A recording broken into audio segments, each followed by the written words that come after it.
Tara Jacobson, Paperly People. So today we're going to be talking about lead sheets, and this is an actual lead that has expressed more than just an interest. So let's just kind of talk about the difference between leads.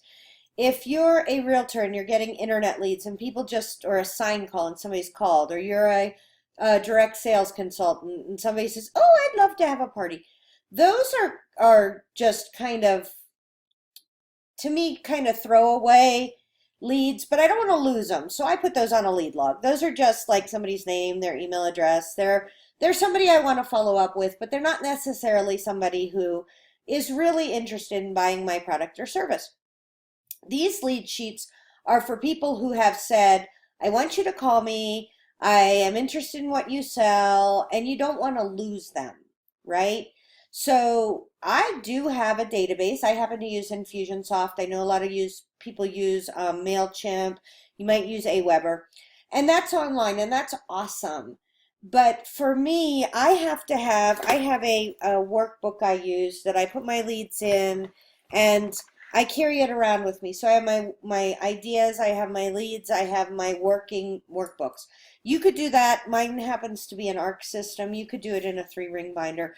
But the difference for me is that I can actually I do carry this around with me all the time. And so if I have a couple of minutes when I'm waiting for my kids to get off the school bus, or I'm between coaching calls and I want to just make a contact with somebody, I can do it very quickly, and I don't have to open up my database and find that person and make a note and do, like, I can just write it down, easy peasy, pop on Facebook, make a contact. So that's what this is for, so that you can have one centralized piece of paper where you have all the information about your leads. So you're going to put their name here, name, the date that they originally contacted you, and whether they're a prospect or a customer. So 90% of your people are going to start out as this. Very few people just call me, at least, and go, "Hey, I want to buy your stuff." It's usually I have to talk it through. So this is going to be a prospect and this is going to be a customer. And then this is normal lead stuff, right? So the address, city, state, zip, email address. I really like to ask them, what's the best email address to get to you all the time? Because a lot of times they'll say, "Here's my work email," but their home email is really where you should be. And then I also put a check mark whether I've put them in my newsletter or not. Now let's talk about that. Just because somebody called you does not mean they asked to be signed up for your newsletter. So I will always ask them, I'm like, "I have a really awesome marketing newsletter. Would you like to be signed up for it?" And if they say yes, then I put them in my database. Until then, they're just a lead. They're not somebody who I have to do all that extra work for at this point. Okay, so first phone, second phone. A lot of times, I don't know why I have 2 phones for people, but I do. And then I also like to find out from them whether they would rather I call them or text them. Because to me, I don't want to get a phone call. I want to get a text, and then if I want to follow up, then I can. Birth date, you may not be collecting birth dates. I know a lot of people do send out cards or they do birthdays on Facebook. You may not do that, but it's really super easy to find it out, and you may want it down the line, so it doesn't hurt to have.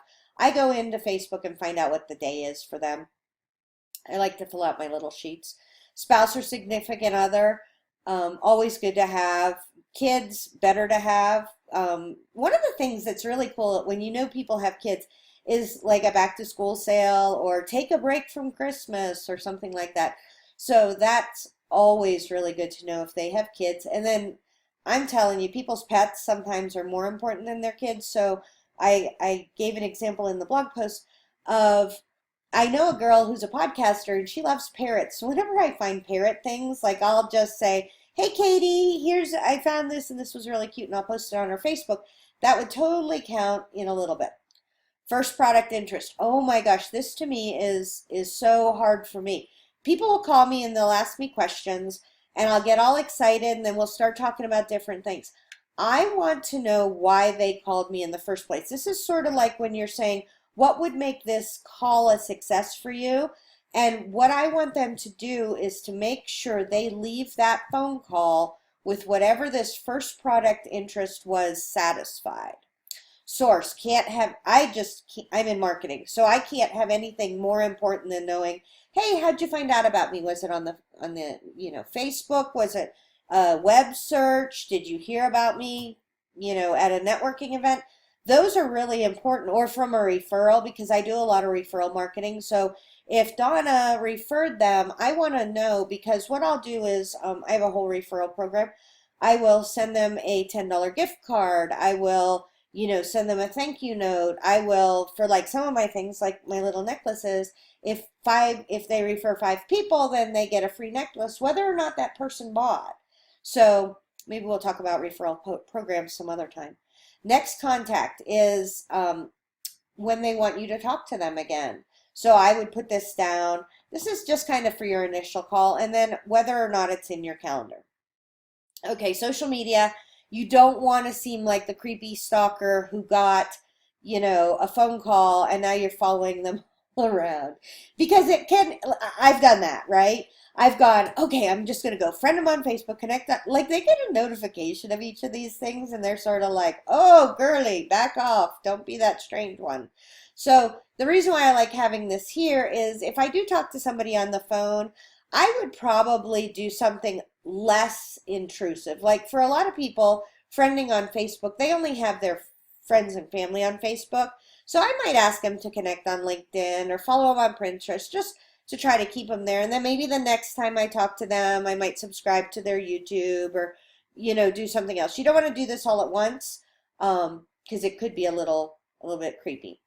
Okay, so now one of my besties was 3 out of the 4 years top recruiter in a national company. So she was very good at getting people on her team and following up.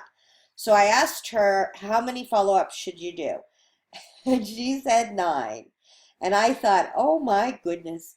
But that's how many it takes. So there's a lot of data out there that say, a lot of us just follow up once and the sale is made some ridiculously small amount of time, like 5%, something like that. But if you're willing to go ahead, and I think it's 8 or 9, that 60 or 80% of the sales are made. And the other part of this that I've really found fun to do, because I've been using it for a little bit now, I like to do that to make sure they work, is to kind of track and see where the people really start to pay attention to me. And mine's around 4 or 5. If I've gotten a phone call from them and I've had my assistant call them, I count that as a contact. And then say we get on the phone and we kind of have a nice chat, but nothing happens. And then I message them something, hey, I saw this and thought of you on Facebook. And then they get an email newsletter, and then I will start to notice then they really start engaging with me. I think by then they really feel like we're connected, and probably we are, but that's going to be really interesting down the line. I haven't gotten to 9 on any of them. I think that that's a perfect goal, and I think that if you're a hardcore salesperson that you can do that. I think for most of us, if I'm doing somewhere in the middle here, I'm going to feel really good about myself and know that I've done everything that I can. And then the notes are, if you have something that doesn't necessarily fit into here, if you have a note to yourself, you could use note section to say your next call or contact. I actually use my database, my online calendar for that, but you may want to use it that way. I a lot of times have notes,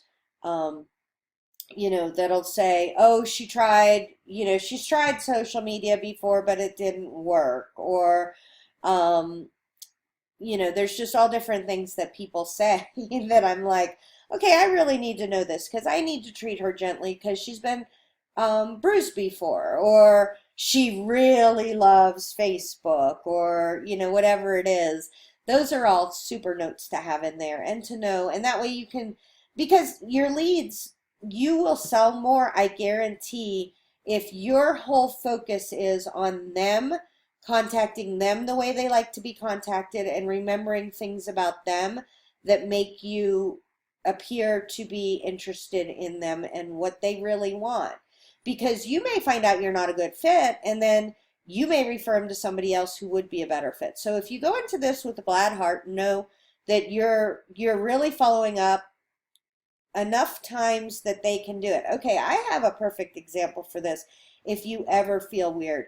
There was a gentleman who called me and he wanted to sell me something and it sounded super interesting, but literally I was having the most heinous week of my life. I was having business calls. I was having, my kids had a ton of stuff. They were off school for a little bit.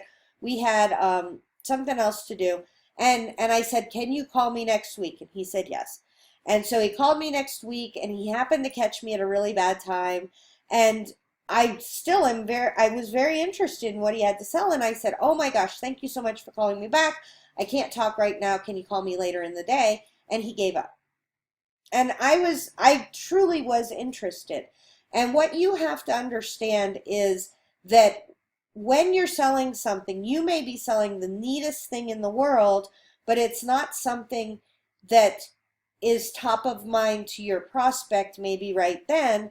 And so you really do want to continue that conversation. Reach out to them. When they say they want you to call them back, call them back. If they say they want you to call them back in 6 months, call them back in 6 months.